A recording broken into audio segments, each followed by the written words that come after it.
I thought that people were jumping a little bit out of line. They were getting yippy, They were getting a little bit yippy, a little bit afraid, unlike these champions.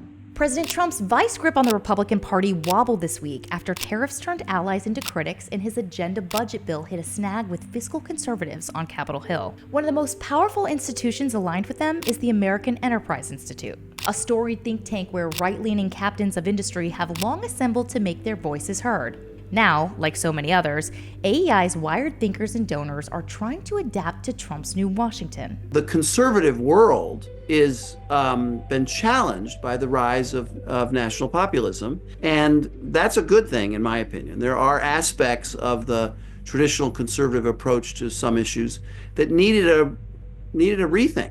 I caught up with AEI's president, Robert Doar, on Wednesday night, just a few hours after Trump announced his 90-day suspension of new tariffs. We talked about who in the White House is receptive to lobbying for free trade and global leadership, how they're trying to influence the administration that's fixated on podcasters and TikTokers, not conventional policy papers, and who the emerging leaders on Capitol Hill are that are carrying their message, and why Doar is so much more optimistic about the future than your average cable news host. America is much bigger and much more compelling than our politics and our politicians. And I want a government and our politics and politicians to get out of the way and let that million flowers bloom. I'm Rachael Bade, and this is Playbook Deep Dive. Robert, welcome to Deep Dive.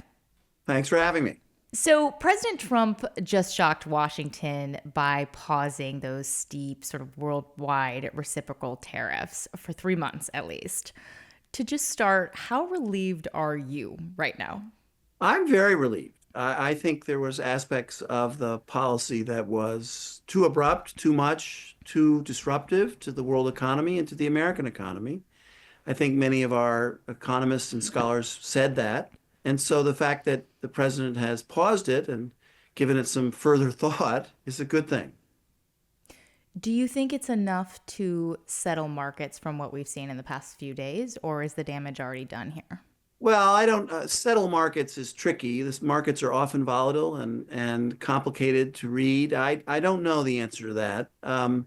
Certainly, it looked to me when I last checked that they had recovered, at least the Dow had, and that's not a bad thing. So the White House has said that this was sort of the plan all along, basically that they were going to throw down these tariffs, see if other countries responded by asking or saying that they would want to negotiate to reduce their own tariffs in return for the U.S. reducing tariffs on those countries. And they've sort of declared victory. I'm wondering what you make of that. Did you get a sense that this was the plan all along? I can't say that I did get that sense. At AEI, we focus on the ultimate outcomes. Where does the policy end up and what does it do for the prosperity of all of America? And the way the tariffs were rolled out made us concerned, made many of our scholars concerned about the damage that it could do to the prosperity of working class Americans, people that voted for President Trump and support his presidency. There's lots of things about the Trump presidency that AEI scholars are very supportive of. And there are a few things that make us concerned. And as conservatives and as participants in the public debate, we feel comfortable and feel it's our responsibility to bring it to the attention of the public and to the political debate in the White House when we have serious concerns. So I guess it's fair to say that our economists and our scholars were concerned about the way this was rolled out, and we're a little happier today. What is the sort of break glass plan here for an institution like yourself? I mean, is it to sort of reach out to lawmakers on the Hill, make sure that they're conveying your message to the White House? Do you guys have a direct line to folks internally as well? Is it putting out papers? Is it, these private calls? What does that sort of action look like to... All of the above. We put out papers, we write op-eds, we appear on social media, we engage in direct contact with members of Congress on the Hill. We go over to the Treasury Department and the White House to talk to people. We do all of those things. And we do it through the efforts of individual scholars. We have a really wonderful head of our economics department, Dr. Michael Strain, He's very involved in all of those efforts, but so are several others of our scholars. And of course, all of our scholars in a whole range of issues. We're very involved in higher education reform. We're very involved in the tax bill. So we do all of those things, and we're here in Washington, so we're able to do it in a very direct way. But we also participate in the media in a way that takes our ideas and makes sure that they are heard and read and listened to and have an impact on the public debate. When it comes to the Hill and tariffs specifically, one thing we saw House Republicans in particular do in recent days is actually tie their own hands in terms of allowing members to bring up votes to sort of object to these tariffs. I mean, there's no question that Speaker Mike Johnson is, a free market guy, right? Like he talks about Ronald Reagan in every interview I do with him. But he also took a tool off the table for Republicans to try to sort of push back on the admin on this. What do you make of that? Did you guys, back channel to them at all that this was not a good idea, that they need to have this tool in their tool shed to push back? We definitely believe that Congress should play a bigger role in these decision-making process on a whole variety of issues, including on tariffs. And we're not comfortable with the excessive use of executive power and sort of circumventing the role of the Congress to make decisions. And so we've talked about that. There was a vote in the Senate where several Republicans broke with the party to support a policy that was different than the president's on tariffs. So yeah, I think our scholars have said that, and our scholars who focus on the proper role of our institutions, of our political institutions, Yuval Levin particularly, have often talked about Congress re-grasping its role in the decision-making process on a lot of these policies. Robert, have you been at all surprised by the Republican Party sort of falling in line with President Trump on the tariffs? I mean, I have to tell you, on the Hill, I expected to hear a lot more pushback to this in recent months than we have. A lot of Republicans have said this is a negotiating tool, even at a time when I was hearing from White House officials that they weren't even sure if they were going to negotiate or if this was just sort of a long-term play to totally change the system push it to a more protectionist sort of direction. Have you been disappointed? Well, my view is that free markets and free people and limited government is generally the best approach, and that would lead to a belief in free trade. And Republicans and people who are conservatives have often been on the side of that for a long time. And so it has been a fact that in efforts to support the president who leads their party, Republicans in the House and Senate have been reluctant to stand up for policies and principles that they had had in the past.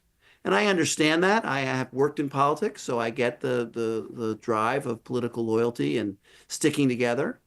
But thankfully, that's not what AEI is. We're a think tank. We provide independent analysis without free or favor on the issues of the day, without concern to some partisan need to be 100% loyal to the leader of a party. And that's good for the public debate. That's good for policymaking. And that's all I can really be in charge of. And I also think that as time goes on and presidents in any party expend political capital and we get closer to a midterm and the effects of policies become problematic for their constituents, they will speak up.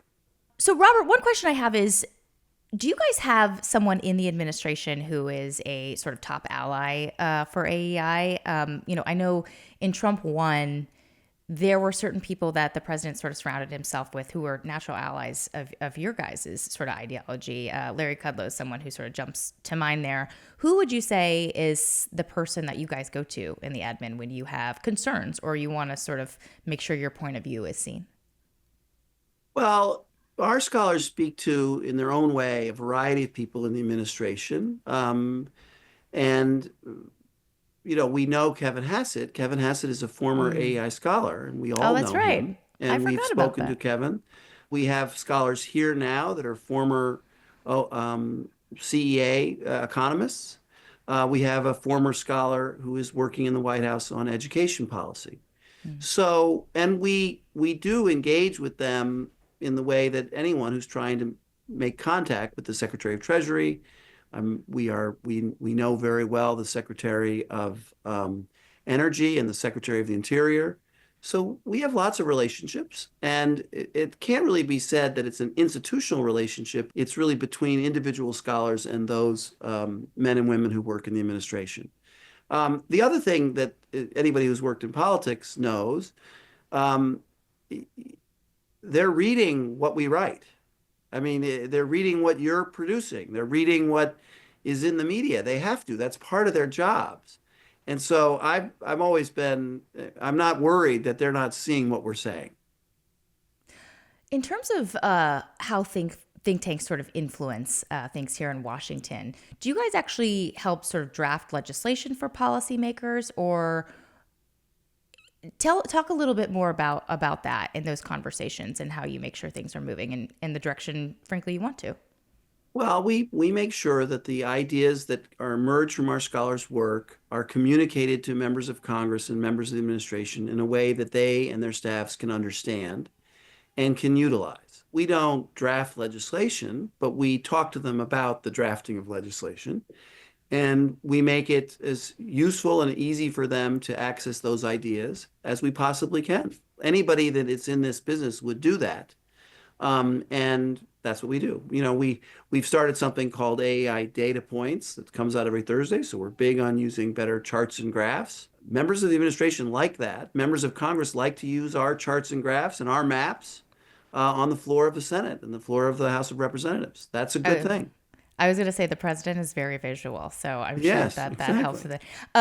Do you find that policy papers or things like that help move things along as much as, say, being on TikTok or getting your message through via podcasters, which seems to be the new thing? Like, how are you guys adapting to the sort of new ways that people are digesting what they're reading in their news and getting information? Well, we are trying to adapt. We want to be better at that. But when you get right down to it and you're over in the Council of Economic Advisors or you're in the Treasury Department and you're needing to really pound out the final policy or the final piece of legislation, you do need something more than, 32 characters. And we know that. And that's our principal audience. If we were to overdo our effort to communicate in this new way, I think we might not be as strong as we need to be in communicating in a thorough, substantial, substantive way. But I know all of you in the media world thinks that the world of reading more than 800 words is gone. I don't think that's really true. Yeah. But we're trying to play in both worlds, and we're continuing. I'm surprised, for instance, at some of our scholars have come up with important books. Chris Miller wrote Chip War. Chip War is a really important book. It's a book, it's not a tweet. And it's had major impact on public policy in the United States. And that's, so there's still a role for that. So we used to think of AEI sort of purely as a Republican-aligned sort of institution. Do you think the coalition has changed, given how the Republican Party has changed? And I'm wondering just sort of who makes up your sort of allies at this point in Washington? Is it a mix of like the chamber and, yes, Speaker Johnson, but Hakeem Jeffries? Like, would you count him? I'm just curious. So I would push back on whether we were Republican aligned. We were right of Sure. center and we were conservative, and we were united by certain principles that were more typical of people on the right. And so that's what we believed in. And if that looked like more right of center or more Republican or more conservative, fine. But we communicated to everybody. And on some issues where there were interesting dynamics, we were supportive of efforts by Democrats as well as Republicans. So we're not partisan. I want to be clear about that. Now, the conservative world is been challenged by the rise of national populism, Right. and that's a good thing, in my opinion. There are aspects of the traditional conservative approach to some issues that needed a rethink, and we've seen that, and we've responded to that, I think. But having said all that, there's this divide. There's an awful lot that unites people on the right in opposition to things on the left. And that's one thing that you can't lose track of in these internal debates within conservatives. We on the right like less regulation. Those on the left, more regulation. We on the right are uncomfortable with an excessive hysteria about climate change. They're not. We don't like diversity, equity, and inclusion policies that treat people based on their race or their gender or their background, not on who they are as an individual. That's not typical of the left. We believe universities need to be reformed and allow for greater viewpoint diversity, not so much on the left. So there's a lot that unites us. And in those things that I've just mentioned, we have many allies in the Trump administration and in Congress and in the Senate. And we have some who are Democrats as well on those things. I was going to say, are there any that, and I know you said not aligned with either party, but are there any principles where you feel in this day and age right now that Democrats are actually, more receptive to your message than Republicans are at this point? The one that does concern me is support for Ukraine. That's one where we don't know where the Trump administration is going to end up, but we AI scholars have followed the war in Ukraine very carefully. We believe it is a battle between an independent and free nation invaded by a bully neighbor that needs to be pushed back. And that bully neighbor is aligned with some of our greatest adversaries, Iran, North Korea, China. And Ukraine is a country that deserves to be free and independent. So our scholars wrote about and talked about this for some time in the previous administration and helped to get the passage of the bill that led to additional aid to Ukraine that happened at the end of the Biden administration. Since then, there's been some concern, I think, at AI about the resolve of people in the Republican Party to support our friends in Ukraine. And on that one, it's possible we have people that are more likely to agree with us in the Democratic caucus. And that's one issue where you asked me, do I think there are allies for ways in which our scholars see the world in the Democratic caucus? That might be one of them. That's so interesting. What's the AEI sort of take on what we're seeing right now in terms of the president pushing these talks with Putin, including, some provisions or concessions that would be, helpful to Moscow? So again, we have many scholars. They all take individual different positions. And Mark Thiessen, who is an AEI scholar, is one of the people that came up first with the idea of enticing the Trump administration to support a deal that allowed the United States to have some role in the management of the minerals and the commodities in Ukraine.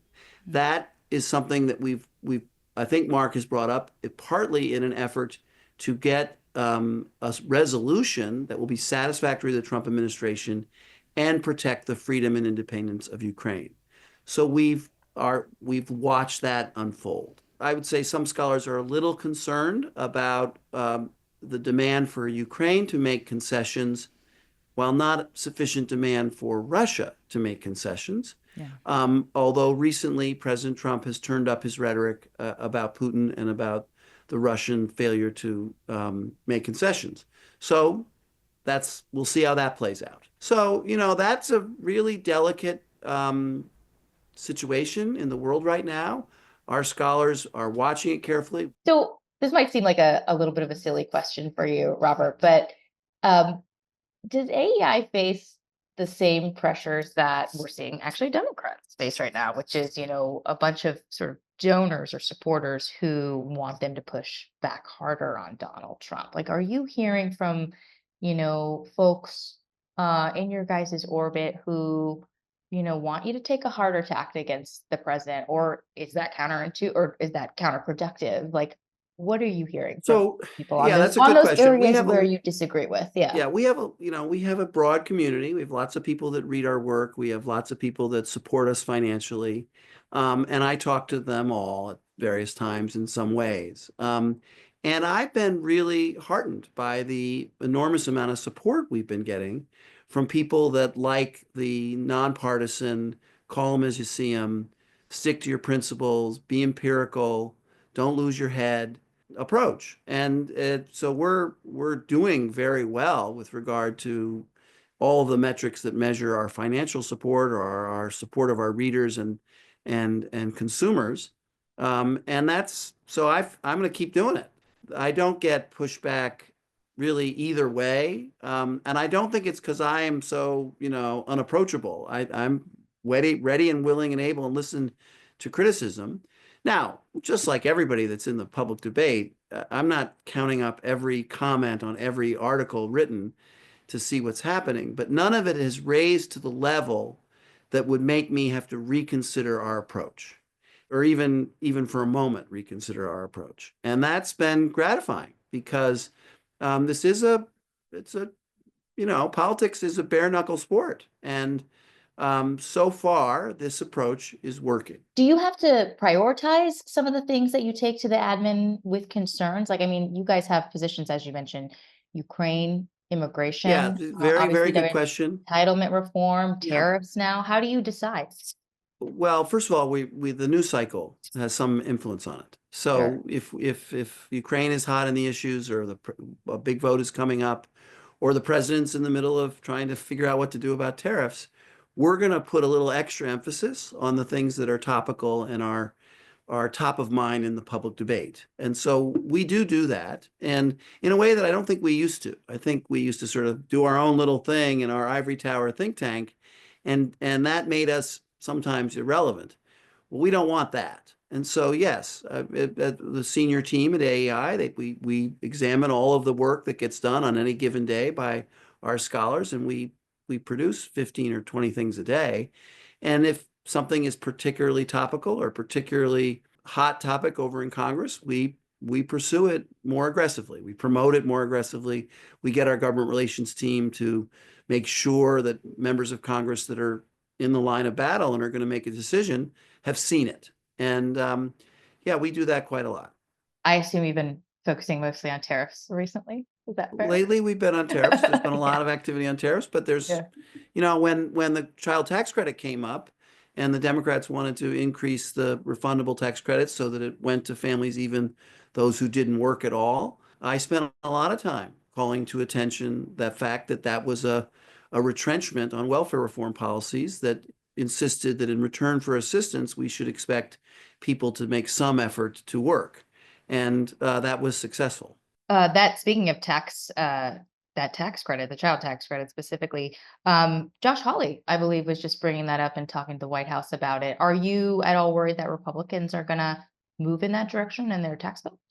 We're always worried that politicians of either party might make a mistake. That does happen. And so we're a little concerned about that. I personally and other scholars at AI have fought this battle on checks from Washington that go to folks who don't work and make no effort to work, how that is a disincentive to employment and disincentive to helping people move up and out of poverty. And so, should something like that reappear in the tax bill or the reconciliation bill that they're putting together, we'll make sure the American people and the media and members of Congress know that that is happening and that it could have a negative effect on people's work incentive. And we'll send a message to people that do work that you don't have to work in order to get some financial aid from Congress or from Washington. And that's, in my opinion, the wrong message. Are you concerned, though, that they're going to add it? I mean, given that I'm they're not really. If you want to know not the truth really. about it Okay. on the tax Yeah. bill, Sure. the things they have committed to do in tax relief, in genuine tax relief to working Americans and to businesses and to our economy are expensive. And I don't think they have much more room to go if they want to make even a straight argument on they're making some effort to restrain spending. So I actually didn't have a ton of tax questions, but since you brought up tax, I got to ask you a few more. Another thing that has been in the headlines, I think just yesterday I saw a headline that the president talked to some Senate Republicans about raising the top tax rate. I imagine that is not something you guys would want to see. What's your level of concern about this? Again, it's just interesting to see like the new Republican Yeah, party dynamic where you have some people who have a more populist mindset, who perhaps would like to say they raise taxes on high income earners. the tax relief provided in the Trump tax bill in the first administration was good. It was a policy done in the right direction. And with regard to taxes on higher income Americans, moving those up would, in our judgment, not be supportive of growth and supportive of the American economy. So our scholars will write about that. We have a variety of economists that write about this, and not all of them will take necessarily the same position. But so I have to be careful about saying we take institutional positions or even acting like my position carries the day. But, our scholars will participate in that debate. Are there parts of the tax bill that do concern you and a lot of your scholars right now that you are working to hopefully educate certain people on the Hill to change? To change, well, I'm trying to think about it. A lot of the details aren't there yet, and I don't see them yet all put together. I think generally what I would say is we're worried that no significant effort will be made to restrain spending. And so we'll get a tax relief bill, which is good, but we won't get any countervailing efforts to make a little progress on our debt and deficit. So I would say that's the area where our scholars will be we do want the extension of the tax provisions in the original bill. There are a number of them that are very pro-growth and important. But we'll also want some recognition that we've made commitments by the federal government that we don't appear to be able to afford in the long term. And we hope we don't make that worse. And so I You're think on. AA scholars will make sure that Republicans in Congress and members of Congress in both parties and the White House know that this commitment to do both, in keep pro-growth tax reduction or pro-growth tax policy and make progress on the debt and deficit. If they haven't done both, we're going to say they didn't do both. You're on Team Chip Roy, it sounds like, on a very Well, timely fight happening right now in the House of Representatives, by the yeah, way. I'm sympathetic to the members of the House that are frustrated by our failure to get our debt and deficit under control. It is really striking because, I remember when I was first talking to conservatives earlier this year, and they were talking about, totally paying for the tax cuts and hoping to reduce the deficit even further from that. And we're in a very different spot in the conversation at this point. I want to ask you about Mitch McConnell, actually, a prominent politician right now who you guys honored just a few months ago. I was actually at that dinner that night. And I believe it was you who talked about rightful winners and free and fair elections, and how he had sort of been a champion of strengthening America through global leadership. I'm curious, were you guys trying to send a message to the new administration?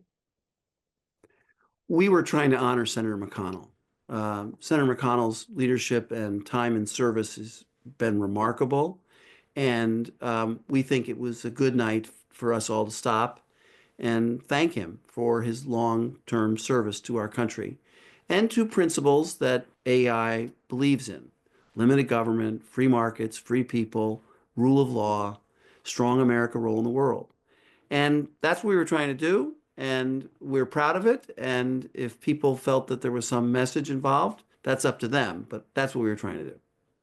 Do you see yourself giving a similar toast to Donald Trump at the end of his second term? We'll see how he does. We'll see how he does. It's too early to tell.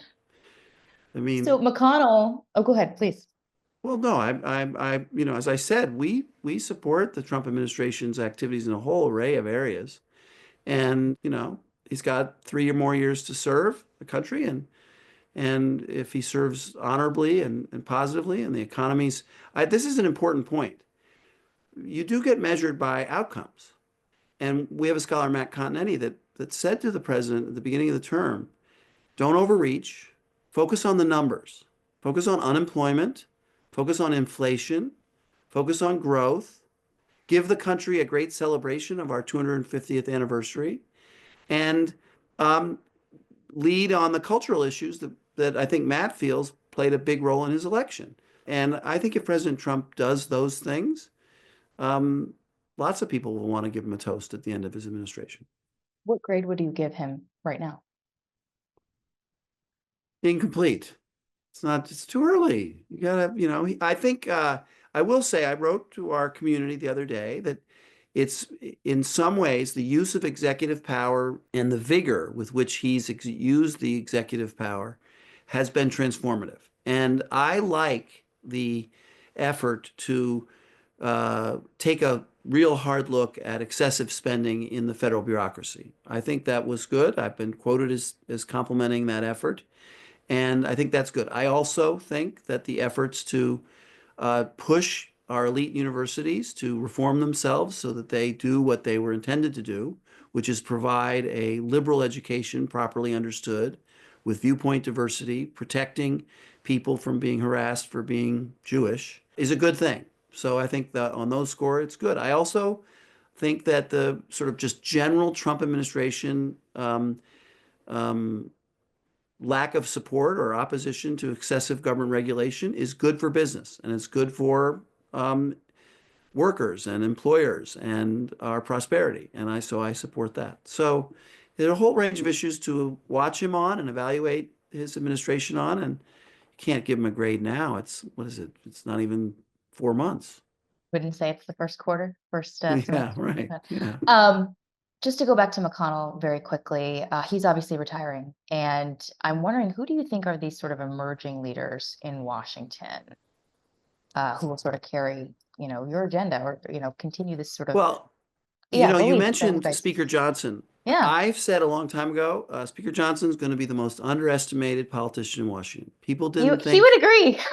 he was, and he really, not to be a brag, but he proved me right. I knew him before, I liked him before, and I think he's really been remarkably good in corralling and managing a very difficult caucus and a difficult challenge. And I think he's a good man. I like the Majority Leader Thune. I like Senator Cornyn. I like Senator Langford. I like Senator Young. I like Richie Torres in the House. Richie Torres. Yeah, Interesting. he's a very good Democrat. There are several Democrats that I like. So I think sometimes people get cynical about politics and politicians. I worked for a politician in Governor Pataki for 11 years. I worked for a politician in Mike Bloomberg. I have a lot more respect for the things they have to go through to be leaders in America. And I think those are some that I like. Senator Young in Indiana, another I have great to young ask leader. though, why Richie Torres? Because that one stuck out to me because he's a Democrat. So I'm from New York, so he's a New Okay. Yorker, so I'm inclined to be a little bit sympathetic to them. Gotcha. Saw him at an event recently where he talked about how disappointed he was in higher education and the elite universities, including Columbia, which is Ah, near to his constituency. And he was very strong and very good. He said, as I recall, something along the lines that the rhetoric that was coming from these institutions or the education kids were getting in them was anti-American. And for an American citizen like him who loves his country, it was appalling. And I agree with that. so I'm going to end with one last question for you. Actually, it's about happiness. So your Yeah. predecessor, Arthur Brooks, um, left to become this sort of happiness guru. Politics, at least recently, as you know, has been sort of driven by a lot of cultural conflict. And I'm wondering how you think your job would be easier if you thought Americans were happier. How my job would be easier if Americans were happier.